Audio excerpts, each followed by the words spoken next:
उत्तर प्रदेश के सूबे की पूर्व मुख्यमंत्री मायावती ने क्या कहा, सुनिए। सोशल मीडिया पर वीडियो हो रहा है जमकर वायरल। उन्होंने दलितों, पिछड़ों और लोगों को पूरे डॉक्टर देश में हो अम्बेडकर रहे के संबंध विरोध में को क्या भी कहा, लेकर सुनिए। कुछ जरूरी बातों की तरफ दिलाऊं, लेकिन उससे पहले मैं आज से 3 दिन के बाद दिनांक 14 अप्रैल को भारतीय संविधान के मूल निर्माता व दलितों एवं अन्य उपेक्षित वर्गों के मसीहा परम पूज्य बाबा साहब डॉक्टर भीमराव अम्बेडकर की जो जयंती है, तो उनको आज एडवांस में ही सबसे पहले मैं अपनी व पार्टी की तरफ से पूरे तय दिल से अपने श्रद्धा सुमन अर्पित करती हूँ, जिन्होंने कदम कदम पर अनेकों कष्ट झेलकर अपनी पूरी जिंदगी इस देश में सदियों से जातिवादी व्यवस्था के शिकार रहे लोगों को आत्मसम्मान व स्वाभिमान की जिंदगी बसर करने के लिए समर्पित की है, जिसके लिए इन्होंने भारतीय संविधान में हर स्तर पर इनको जरूरी कानूनी अधिकार भी दिए हैं। लेकिन दुख की बात यह है कि उनका केंद्र व राज्यों की अब तक रही अधिकांश सरकारों में अभी तक भी इन्हें पूरा लाभ नहीं मिल पा रहा है, जिसकी खास वजह से ही बाबा साहब डॉक्टर भीमराव अम्बेडकर के बताए हुए रास्तों पर चलकर मान्यवर श्री कांशीराम जी ने उनके जन्मदिन के शुभ अवसर पर अर्थात दिनांक 14 अप्रैल सन 1984 को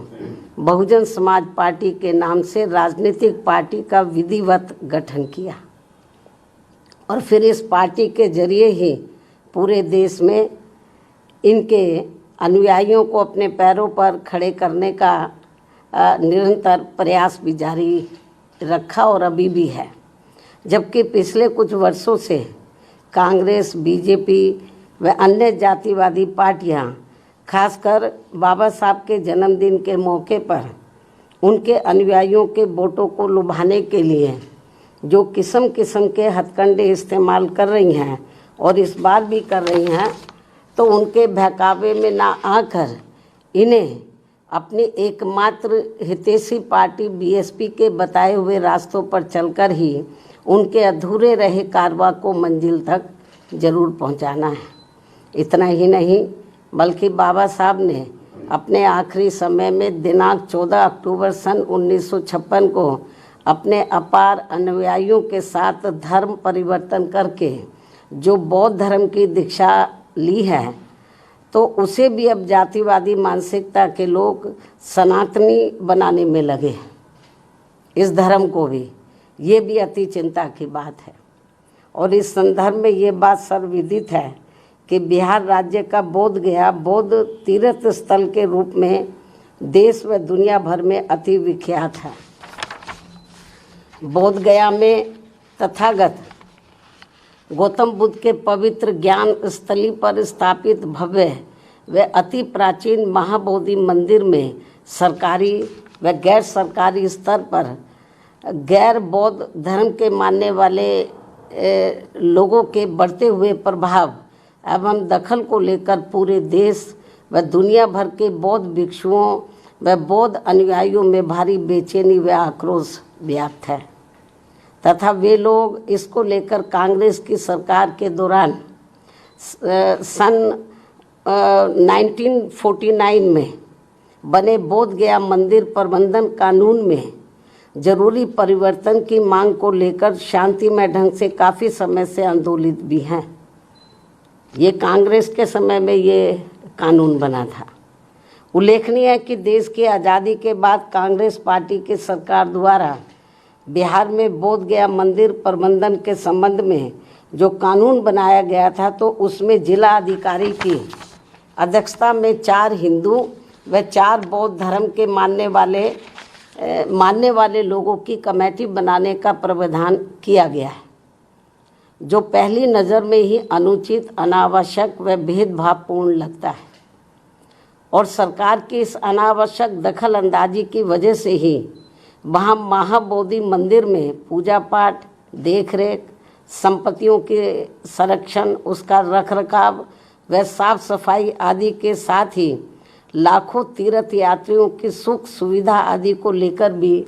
स्थिति लगातार असहज व तनावपूर्ण सी बनी रहने की आम शिकायत है, जिसकी वजह से बौद्ध धर्म के मानने वालों की ये मांग है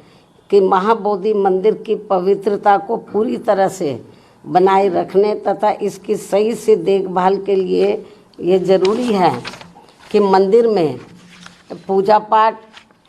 उसकी सुरक्षा व संरक्षण आदि की पूरी जिम्मेवारी बौद्ध भिक्षुओं व बौद्ध धर्म के अनुयायियों को ही सौंपी जाए, जो इनकी ये मांग जायज़ है, जिस पर वर्तमान सरकार को तत्काल उचित ध्यान देना चाहिए।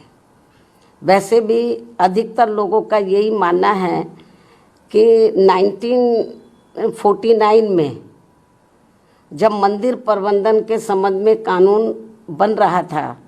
तो तभी कांग्रेस पार्टी की केंद्र व बिहार राज्य की सरकार को संविधान के धर्मनिरपेक्षता के सिद्धांतों का सही से अनुपालन करते हुए महाबोधि मंदिर प्रबंधन कानून में किसी गैर बौद्ध धर्म के मानने वाले लोगों को कमेटी का सदस्य बनाने का प्रावधान ही नहीं रखना चाहिए था। ये कांग्रेस की बहुत बड़ी गलती रही है। इससे फिर अनावश्यक परेशानी व विवाद से बचा जा सकता था। किंतु अब जबकि ये मामला काफ़ी तूल पकड़कर भारी विवाद का रूप धारण कर चुका है, तो ऐसे में केंद्र व बिहार की एनडीए सरकार को इसमें तत्काल आवश्यक सुधार जरूर करना चाहिए, ऐसी बीएसपी की ये पुरजोर मांग है। इस क्रम में नए वक्फ कानून के तहत राज्य वक्फ बोर्डों में जो नॉन मुस्लिम को रखने का नया प्रावधान किया गया है, वह भी प्रथम दृष्टया अनुचित प्रतीत होता है, जिसका मुस्लिम समाज में भारी विरोध भी है। इसी प्रकार के अन्य नए विवादित प्रावधानों के सुधार को भी लेकर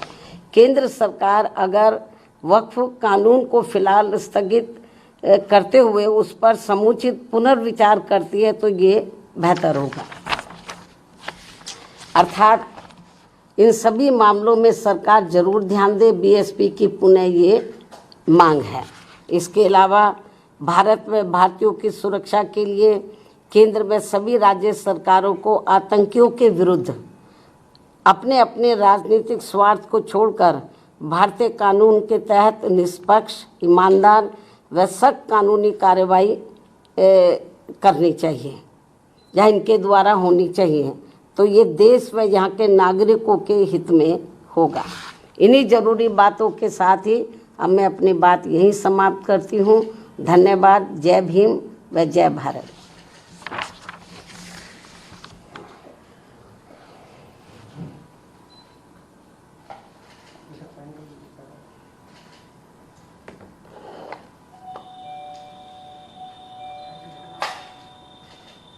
बंधुओं, मैं आप लोगों का ध्यान बौद्ध महाबोधि मंदिर गया से संबंधित बोधि गया टेम्पल एक्ट 1949 का अपने देश में व पूरी दुनिया में भी और साथ ही अभी हाल ही में संसद से पास हुए वक्फ विधेयक का भी पूरे देश में हो रहे विरोध को भी लेकर कुछ ज़रूरी बातों की तरफ दिलाऊं। लेकिन उससे पहले मैं आज से 3 दिन के बाद दिनांक 14 अप्रैल को भारतीय संविधान के मूल निर्माता व दलितों एवं अन्य उपेक्षित वर्गों के मसीहा परम पूज्य बाबा साहब डॉक्टर भीमराव अंबेडकर की जो जयंती है, तो उनको आज एडवांस में ही सबसे पहले मैं अपनी व पार्टी की तरफ से पूरे तय दिल से अपने श्रद्धा सुमन अर्पित करती हूँ, जिन्होंने कदम कदम पर अनेकों कष्ट झेलकर अपनी पूरी जिंदगी इस देश में सदियों से जातिवादी व्यवस्था के शिकार रहे लोगों को आत्मसम्मान व स्वाभिमान की जिंदगी बसर करने के लिए समर्पित की है। जिसके लिए इन्होंने भारतीय संविधान में हर स्तर पर इनको जरूरी कानूनी अधिकार भी दिए हैं। लेकिन दुख की बात यह है कि उनका केंद्र व राज्यों की अब तक रही अधिकांश सरकारों में अभी तक भी इन्हें पूरा लाभ नहीं मिल पा रहा है, जिसकी खास वजह से ही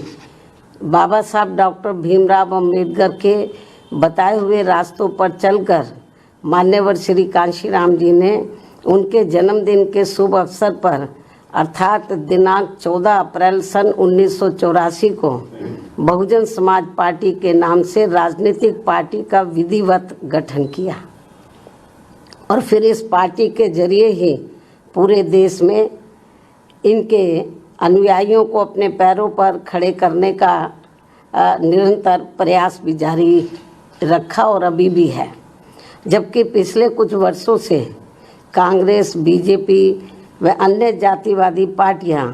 खासकर बाबा साहब के जन्मदिन के मौके पर उनके अनुयायियों के वोटों को लुभाने के लिए जो किस्म किस्म के हथकंडे इस्तेमाल कर रही हैं और इस बार भी कर रही हैं,